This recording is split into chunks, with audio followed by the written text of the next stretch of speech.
So time check 11:08 a.m. Now lang ko nahuman og shopping. So we have a total of 65 items. That one bin, tapos apil na siya. And then the 66 will be the computer.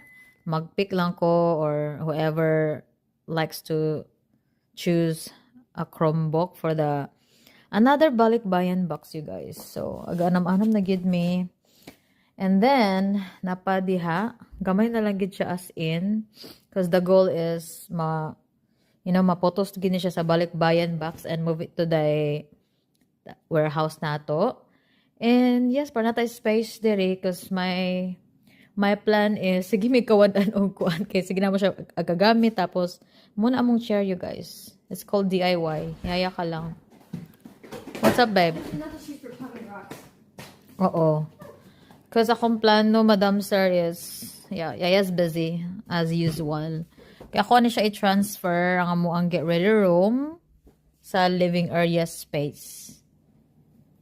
Tapos, kay magbutang ko og bunk bed dari para sa mga bata. So, sa ilahan ni ang, tawag ni ang master bedroom. Because there are 4 monkeys. Tapos, kanina din siya dayon. Ato na siya ibutang dito sa warehouse or PIF niyang tent. And then, yes. So, muna gaynahinay ko. Pero, the thing is, I am super OCD. Perfectly imperfect. Yaya ka lang.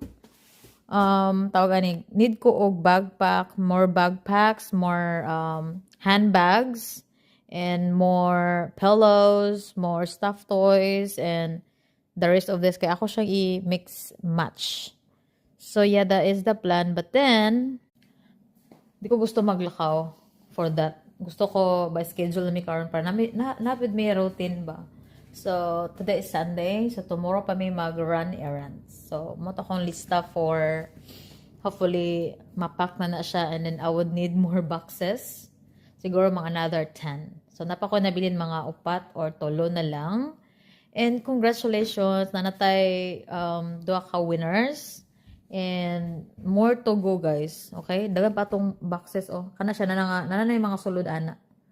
So, ready to, kung na siya to claim every Sunday, maningkamot may magpa, anak si dad ba? Let's just do everyday, wasan na all everyday, unsaon na lang. Pohon-pohon, pag ano na, okay na ang all.